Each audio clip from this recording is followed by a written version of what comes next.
পুলিশকে বলতে চাই, আপনারা কায়দ হয়ে গেছেন। আপনারা একটি দলকে বড় বলে আপনারা সেদিকে তাক হয়েছেন। আমি ইউনূস সাহেবকে বলবো, প্রশাসনের সবাইকে বলবো, আমরা আমাদের সব জনশক্তিকে এখানে আনি নাই, আমরা কিছু মাত্র বাইদেরকে এনেছি। আপনারা যদি আমাদের শক্তি দেখতে চান তাহলে ঘোষণা দিয়েছে। বাংলাদেশ জামায়াত ইসলামী এই টেকনাফ উপজেলায় আমরা 2 নম্বর দল নয়, আমরা 1 নম্বর দল।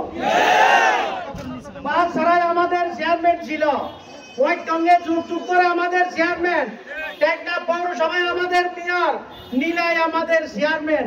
আর লাগবে? আমি প্রশাসনকে বলতে চাই, পুলিশ প্রশাসনকে বলতে চাই, আমার এই ভাইয়েরা টাকা গিয়েছিল নিজের পয়সা নিয়ে, আবার এই টেকনাফের এই ময়দানে এসেছে, তারা নিজের টাকা খরচ করে এই ময়দানে এসেছে, তারা কারো রক্ত চক্ষুকে ভয় করে না। আমি পুলিশকে বলতে চাই, আপনারা কায়দ হয়ে গেছেন।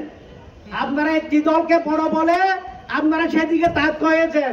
আমি ইউনূস সাহেবকে বলবো, প্রশাসনের সবাইকে বলবো, আমরা আমাদের সব জনশক্তিকে এখানে আনি নাই, আমরা কিছু মাত্র বাইদেরকে এনেছি। আপনারা যদি আমাদের শক্তি দেখতে চান তাহলে ঘোষণা দিয়েছে।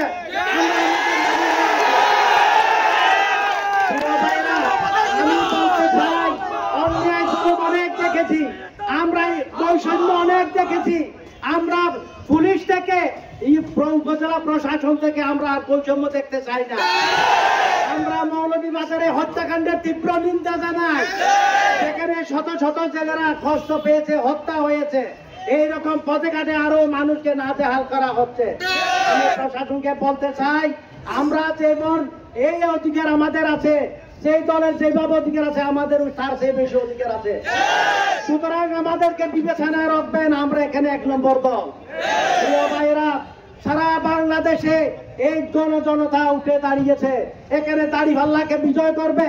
সারা বাংলাদেশে এখানে নয়, আমরা ইনশাআল্লাহ আপনাদের যে পরিশ্রম, সোহরাওয়ার্দী উদ্যানে গিয়েছিলেন, এখানেও আসছেন নিজের টাকা পয়সা খরচ করে।